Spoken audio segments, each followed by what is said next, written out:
Well, hello, and welcome to episode 38 of the Barndoor restoration. Last episode, I started working on the B-pillar. This episode, it's on the rotisserie. I wasn't planning on doing an episode just on the rotisserie, but it took longer to build than I expected. I had some other things going on the last couple of weeks, so I do think there's quite a bit to talk about on it anyway. So, why a rotisserie? Well, there's two main reasons. One is comfort. I do not like working on my back under a vehicle, especially welding. It's just not very nice. I do this for fun, so I want to enjoy doing it. It's really nice to be able to work on something in front of you like this. The second thing is the quality of work. I find it very difficult to get really good welds when I'm welding over my head. In grinding over your head and such, it's hard to see usually. In uncomfortable positions, so it's hard to do good work. So the main reason is comfort and quality work. When I did my 64 bus, I built a tipper for that. So a tipper is basically a couple frames you bolt to the chassis, and it allows it to balance in different positions. The tipper I built for my 64 had multiple positions. So basically a frame goes out one side, and when you roll it, it rolls on that frame and balances on it. And they're quite useful. Worked really nice. They're quick to build, cheap. A few problems with a tipper. They take up space. So if I have the bus setting here upright and I roll it over on the side, it has to have that space to get over. So it doesn't work too bad up here, but not in the paint shop. It's too small. This will allow me to put this in the paint shop and media blast it, paint it, much easier. And plus this has some good wheels on it so I can roll it around easily. Now the reason why it's on the rotisserie now is I have a lot of details at the bottom that's not finished. A bit of weld on the bottom of the frame. There's a bunch of plug welds that need to be put in, smoothed off, and then spot welded over. And there's little things like the control tubes need to be welded in. The heater duct needs to be welded. There's lots of little details around this thing that needs to be done. So I want to get all that done now. And then I'm going to put it back on the frame jig to build the upper body, because the bodies are quite flexible and I want to ensure that it is straight when I build the upper body. So on the jig is the best way to do that. Now this jig, or this rotisserie, I bolted at the bumper bracket bolts. And that's not too bad on the front because this is pretty solid. Because it's all new metal. If they're really rusty, it's not necessarily a good idea because it puts a lot of pressure down in the middle. So if you have a full chassis and they get rusty in these spots quite bad, and you're holding it at each end, it's going to try and sag. Now on this, the rear frames are quite flexible. In fact, you can see the flex there. Now it doesn't bother me on this, because I'm not doing any work back here. There's no welding on the frame or anything. So this is just springiness. And the front is nice and solid. So all the work I'm doing is back here where it's solid. Once the upper body is on, the upper body strengthens all this frame, as the body is actually part of the structure. Then it'll be fine to roll it on just the bumper mounts. Now, a lot of people will make them bolt to the suspension points with long arms.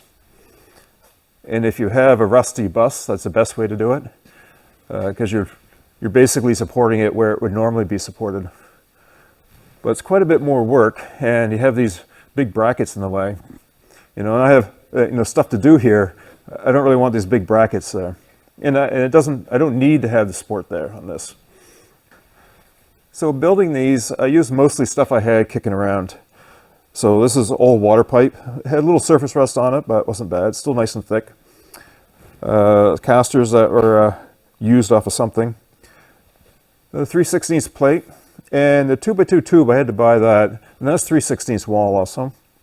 I was planning on using 1/8 and then putting gussets in it and braces, but I decided to go just the 3/16 and eliminate that. Now it's designed to be adjusted, the center of gravity is adjustable, so this T that sits here is adjustable to the pivot point. So you can adjust it so once I build the upper body on, the center of gravity is going to move up. I can adjust this down to make up for that.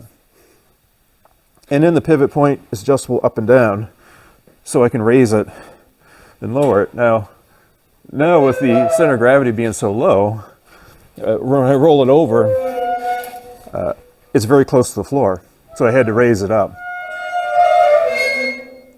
It's probably making a horrible sound on the video.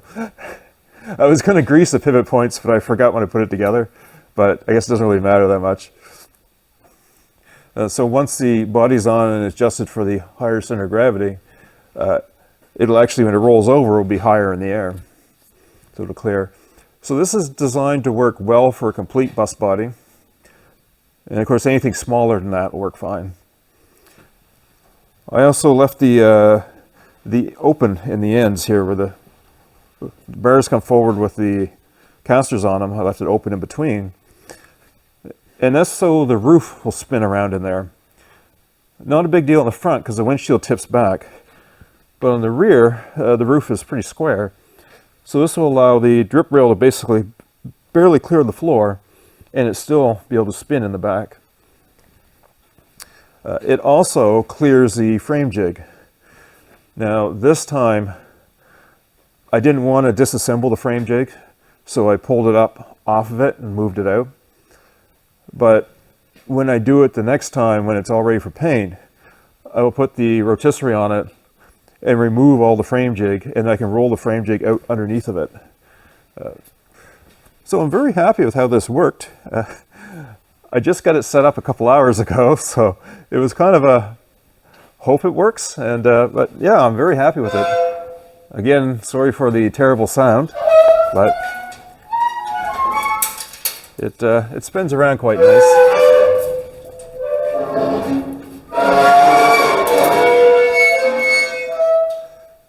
I don't have the center of gravity quite correct.